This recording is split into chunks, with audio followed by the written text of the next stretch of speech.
Vidya Bharati maths के YouTube channel पर आप सभी का हार्दिक स्वागत है। आज के इस वीडियो में हम सामान्य हिंदी के 15 महत्वपूर्ण प्रश्नों को हल कर रहे हैं और यह इसका 49वां भाग है। तो चलिए बिना किसी देरी के आज के इस वीडियो को शुरू करते हैं।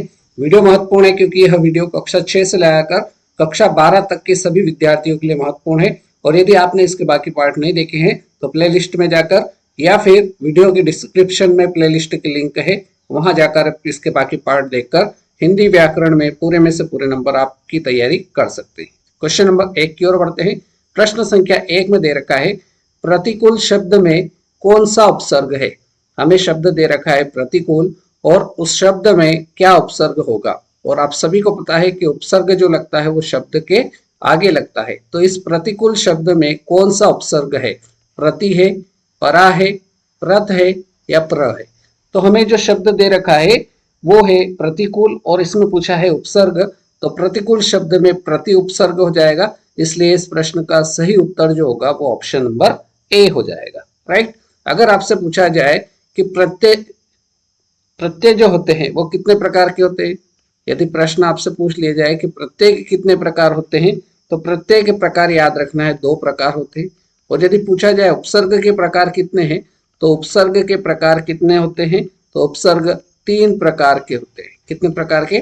3 प्रकार के। ये दोनों चीज भी परीक्षा की दृष्टि से महत्वपूर्ण है। आगे बढ़ते हैं प्रश्न संख्या 2 की ओर। प्रश्न नंबर 2 दे रखा है सौभाग्य का विलोम है। सौभाग्य शब्द का विलोम शब्द क्या होगा? कुभाग्य होगा, अभागा होगा, अभाग्य होगा या दुर्भाग्य होगा। तो जो शब्द है मेरे पास है वो है सौभाग्य और इसका पूछा है विलोम शब्द क्या होगा, तो सौभाग्य का विलोम शब्द हो जाएगा दुर्भाग्य। राइट आंसर आपका ऑप्शन डी के साथ जाएगा। क्लियर। आगे बढ़ते हैं प्रश्न संख्या 3 की ओर। प्रश्न नंबर 3 है निम्न में से संकर शब्द कौन सा है। संकर शब्द बताना है कि संकर शब्द कौन सा है।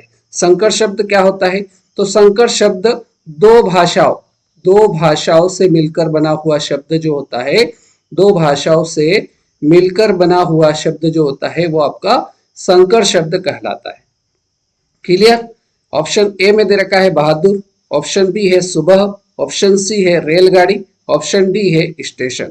तो इन चारों विकल्प में से कौन सा विकल्प जो है वो 2 भाषाओं से मिलकर बना हुआ शब्द है। तो यहाँ रेलगाड़ी शब्द जो है ये 2 भाषाओं से मिलकर बना हुआ शब्द है, तो हमारा जो रेलगाड़ी शब्द होगा ये आपका संकर शब्द हो जाएगा। इसलिए क्वेश्चन नंबर 3 का सही जवाब जो होगा वो ऑप्शन सी रहेगा।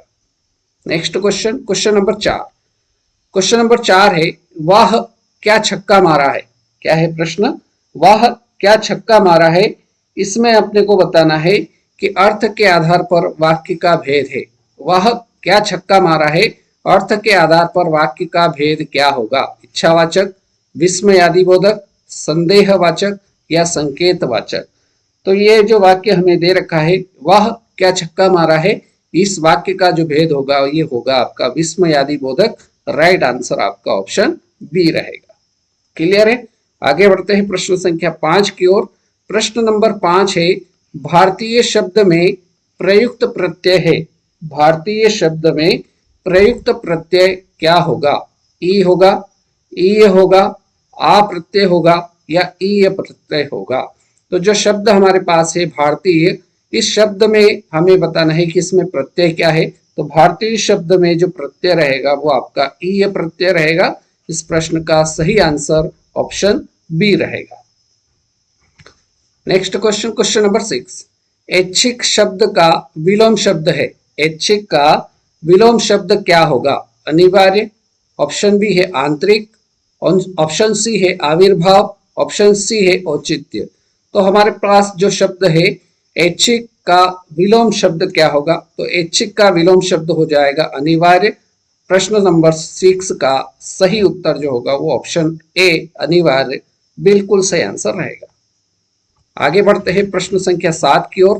प्रश्न नंबर 7 दे रखा है गंगा यमुना। गंगा यमुना में कौन सा समास है? क्या कह रहा है प्रश्न? गंगा यमुना शब्द जो है इसमें कौन सा समास होगा? कर्मधारय समास, ऑप्शन बी है बहुब्रीहि समास, ऑप्शन सी तत्पुरुष समास, ऑप्शन डी दे रखा है द्वंद्व समास।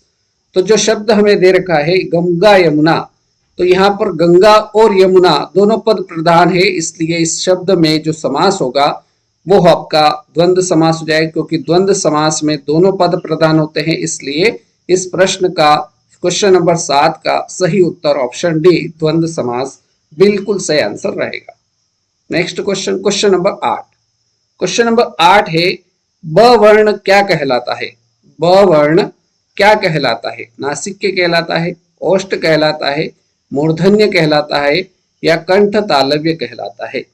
तो ब का आप उच्चारण करोगे, उच्चारण करके देखोगे आप, तो ब का जैसे आप उच्चारण करोगे इसमें इसका उच्चारण करने के लिए आपको ओष्ठ का प्रयोग करना पड़ा, इसलिए ब वर्ण आपका ओष्ठ वर्ण हो जाएगा। इसलिए प्रश्न नंबर 8 का सही आंसर ऑप्शन बी के साथ रहेगा।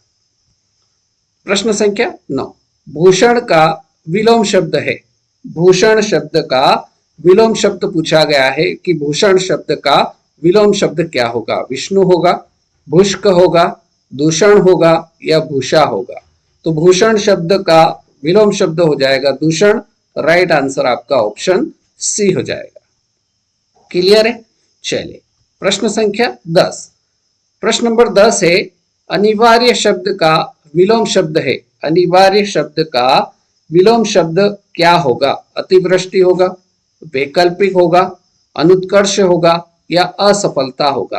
तो अनिवार्य शब्द का हमें पूछा है, विलोम शब्द बताना है, तो अनिवार्य शब्द का विलोम शब्द हो जाएगा वैकल्पिक। राइट आंसर आपका ऑप्शन बी के साथ जाएगा। क्लियर है? चलिए नेक्स्ट क्वेश्चन, क्वेश्चन नंबर 11, गाल बजाना। गाल बजाना मुहावरे का सही अर्थ क्या होगा? गाल बजाना मुहावरे का अर्थ पूछा है कि मुहावरे का अर्थ क्या होगा? मारपीट करना, मनोरंजन करना, ऑप्शन सी है बकवास करना, ऑप्शन डी सजा देना। तो हमें पूछा है गाल बजाना मुहावरे का अर्थ क्या होगा? तो गाल बजाना मुहावरे का जो सही अर्थ होगा वो होगा बकवास करना। सही आंसर आपका ऑप्शन सी बकवास करना बिल्कुल सही आंसर हो जाएगा। राइट। क्वेश्चन नंबर 12, प्रधानमंत्री में कौन सा लिंग है? प्रधानमंत्री शब्द में लिंग बताना है कि शब्द में कौन सा लिंग रहेगा? पुरुष रहेगा, स्त्रीलिंग रहेगा, उभयलिंगी होगा या इनमें से कोई नहीं? तो प्रधानमंत्री जब भी इस प्रकार के शब्द आए, प्रधानमंत्री आए, राष्ट्रपति आ जाए, राज्यपाल आ जाए, मुख्यमंत्री आ जाए, ऐसे शब्द जो होंगे ये आपके क्या हो जाएंगे? उभयलिंगी होंगे, क्योंकि इन पद पर पुरुष भी हो सकता है और महिला भी हो सकती है। इसलिए इस प्रकार का जब भी शब्द आए उसमें लिंग अगर आपसे पूछा जाए तो आपको उभयलिंग बताना है। तो इस प्रश्न का सही आंसर जो होगा, क्योंकि हमारे प्रश्न में दिया हुआ था कि प्रधानमंत्री शब्द में कौन सा लिंग होगा, तो प्रधानमंत्री शब्द में उभयलिंगी ऑप्शन सी बिल्कुल सही आंसर रहेगा। क्लियर है? नेक्स्ट क्वेश्चन की ओर बढ़ते हैं। क्वेश्चन नंबर 13, चारूचंद की चंचल किरणें खेल रही है जल थल में। चारूचंद की चंचल किरणें खेल रही है जल थल में कौन सा अलंकार है? यहाँ हमसे अलंकार पूछा है, उपमा अलंकार, रूपक अलंकार, अनुप्रास अलंकार या यमक अलंकार। तो जो पंक्ति हमारे पास है, चारूचंद की चंचल किरणें खेल रही है जल थल में, इसमें यहाँ पर देखिए च वर्ण यहाँ पर भी आया है, यहाँ पर भी आया है, यहाँ पर भी च है।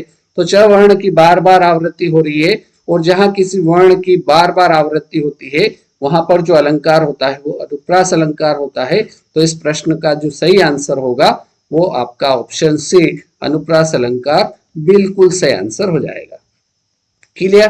तो वर्ण की आवृत्ति जहां होती है, वर्ण की आवृत्ति जहां होती है वहां पर आपका अनुप्रास अलंकार होता है। ये चीज आपको याद रखना है। क्वेश्चन नंबर 14, सूर्य शब्द उत्पत्ति के आधार पर किस प्रकार का है? सूर्य शब्द उत्पत्ति के आधार पर किस प्रकार का शब्द है? तद्भव है, तत्सम शब्द है, देशी शब्द है या विदेशी शब्द है? तो सूर्य शब्द उत्पत्ति के आधार पर जो शब्द होगा वो आपका तत्सम शब्द होगा। इसलिए इस प्रश्न का सही उत्तर ऑप्शन बी राइट आंसर हो जाएगा। और अब बारी है आज के इस वीडियो के अंतिम प्रश्न, प्रश्न संख्या 15 की। किस शब्द में इला प्रत्यय नहीं है? कौन सा ऐसा शब्द है जिसमें इला प्रत्यय नहीं है? विषेला, ऑप्शन बी है पथरीला, ऑप्शन सी जहरीला, ऑप्शन डी चमकीला। तो इन चारों विकल्प में से कौन सा ऐसा शब्द है जिसमें इला प्रत्यय नहीं है? तो आपके सामने ऑप्शन ए जो दिख रहा है विषैला, इसमें इला प्रत्यय नहीं है, इसलिए इस प्रश्न का राइट आंसर ऑप्शन ए के साथ जाएगा। क्लियर? तो इस प्रकार से आज के इस वीडियो में हमने हिंदी के 15 महत्वपूर्ण प्रश्नों को देखा। उम्मीद करता हूँ सारे प्रश्न आपको समझ में आए होंगे।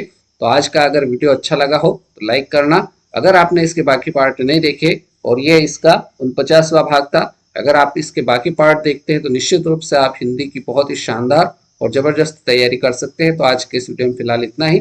अगले वीडियो में फिर मुलाकात करेंगे नए प्रश्नों के साथ। तब तक के लिए जय हिंद, जय भारत, वंदे मातरम। Thank you.